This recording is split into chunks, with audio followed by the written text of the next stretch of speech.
Students देखिए example 1 हमसे क्या कह रहा है, एग्जांपल 1 हमसे कह रहा है check graphically whether the pair of equations x + 3y = 6 and 2x - 3y = 12 is consistent. मतलब हमें ये वेरीफाई करना है कि क्या ये कंसिस्टेंट है या नहीं है। कंसिस्टेंट का मतलब क्या हो गया, ऐसी इक्वेशंस जिनको सॉल्व करने पे या तो वो इंटरसेक्टिंग हो, अगर ग्राफिकली कहूं तो या तो इंटरसेक्टिंग हो या फिर कोइंसिडेंट हो, तो उस केस में वो कैसी इक्वेशन कहलाएंगी, मेरी कंसिस्टेंट कहलाएंगे। क्या ये चीज क्लियर है क्या? और अगर मान लो नो सॉल्यूशन वाला केस हो तो वो क्या हो जाएगी अपनी, बोलो इनकंसिस्टेंट। अब एक ही समझना, इफ सो अगर मान लो ये कंसिस्टेंट निकलती है, सॉल्व देम ग्राफिकली, और हमें क्या करना पड़ेगा, ग्राफिकली सॉल्व करना पड़ेगा। तो देखो ऐसे क्वेश्चन को करने के लिए आपको सबसे पहले क्या करना है, जैसे अपनी पहली इक्वेशन है x + 3y = 6, तो देखो हमें क्या करना है, सबसे पहले y को अलग कर दो। तो आप क्या करा करो, मेरा पर्सनल सजेशन है, क्या सजेशन है कि आप एक बॉक्स बना लो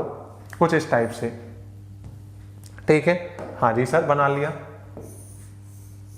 इसमें लिखिए x और इधर लिखिए y, क्लियर है क्या? हाँ जी सर। तो देखो यहां से y = मेरा क्या बन गया सर, y = आपका हो गया 6, x को उधर भेज दिया तो माइनस का x/3 भैया नीचे की साइड, हाँ जी सर 3, तो y = 6 - x/3।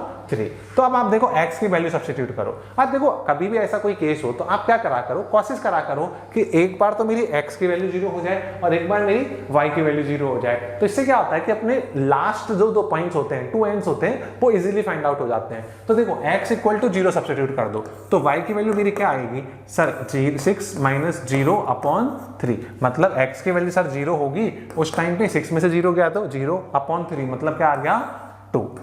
क्लियर है क्या? हाँ जी सर, पहला काम हो गया। Yes sir. अब देखो मेरे को दूसरा y की वैल्यू 0 चाहिए, y की वैल्यु 0 के लिए मुझे x की वैल्यू क्या रखनी पड़ेगी सर, 6 रखनी पड़ेगी। तो x की वैल्यू मैंने क्या ले ली 6, तो y = क्या हो जाएगा सर, 6 - 6/3, तो 0/3 = क्या आ गया सर 0।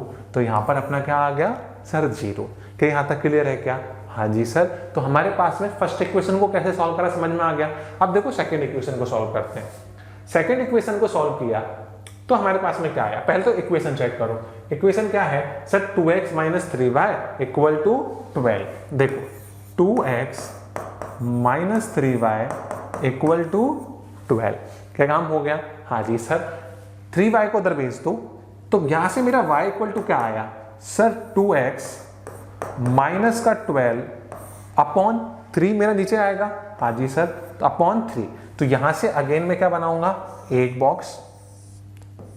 क्लियर है क्या? हाँ जी सर। यहां क्या लिखेंगे सर, यहां x और यहां पर y, काम हो गया। Yes sir. x की वैल्यू आप 0 रखो, x की वैल्यू 0 मतलब क्या हो गया, 2 × 0 सर 0।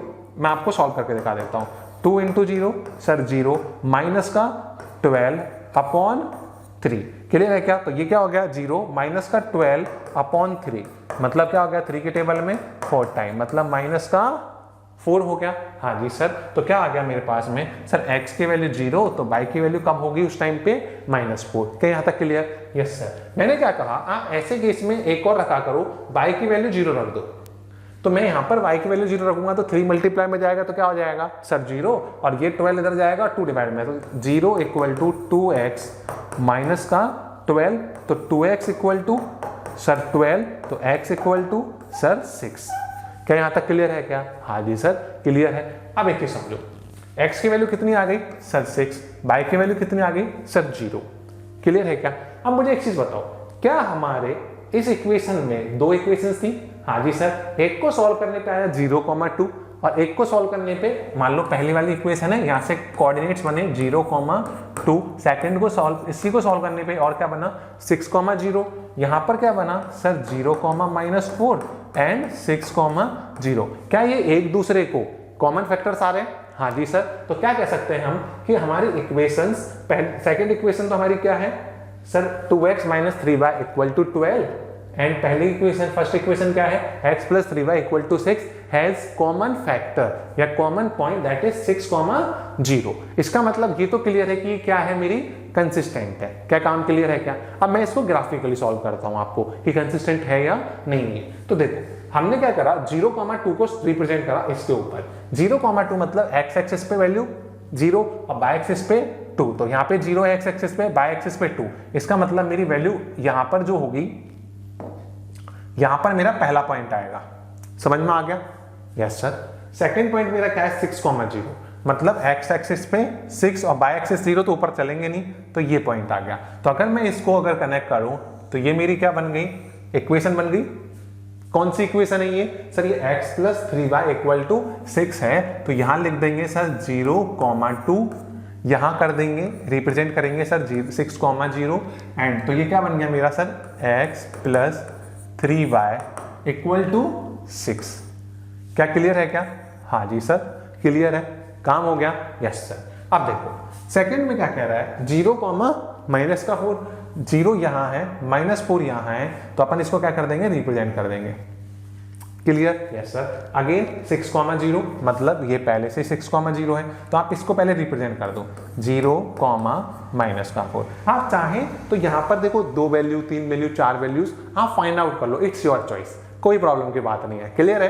तो यहां से मैं इसको क्या करूंगा, कनेक्ट करूंगा, तो ये मेरी इक्वेशन क्या आ गई sir 2x minus 3y equal to 12, 3y equal to 12। तो इसी के साथ में देखो ये क्या इंटरसेक्ट कर रहा है क्या एक पॉइंट पे, तो आप इसका नाम रख देना a, इसका नाम b और इसका नाम p और इसका नाम q रख सकते हो आप, इसका p और यहाँ पर q, इधर की साइड c। तो देखो b point is the common point that intersect both equations. One is x plus 3y equal to 6 and another is 2x minus 3y equal to 12. तो इससे हमारा कंसिस्टेंट भी प्रूफ हो गया। और ग्राफिकली अपन इसको कैसे रिप्रेजेंट करेंगे, क्या आपको समझ में आ गया? क्या मैंने आपको सारी चीजें अच्छे से समझाई हैं। फिर भी कोई डाउट हो तो कमेंट करके पूछ लेना। मिलते हैं नेक्स्ट वीडियो में, तब तक के लिए धन्यवाद। जय हिंद।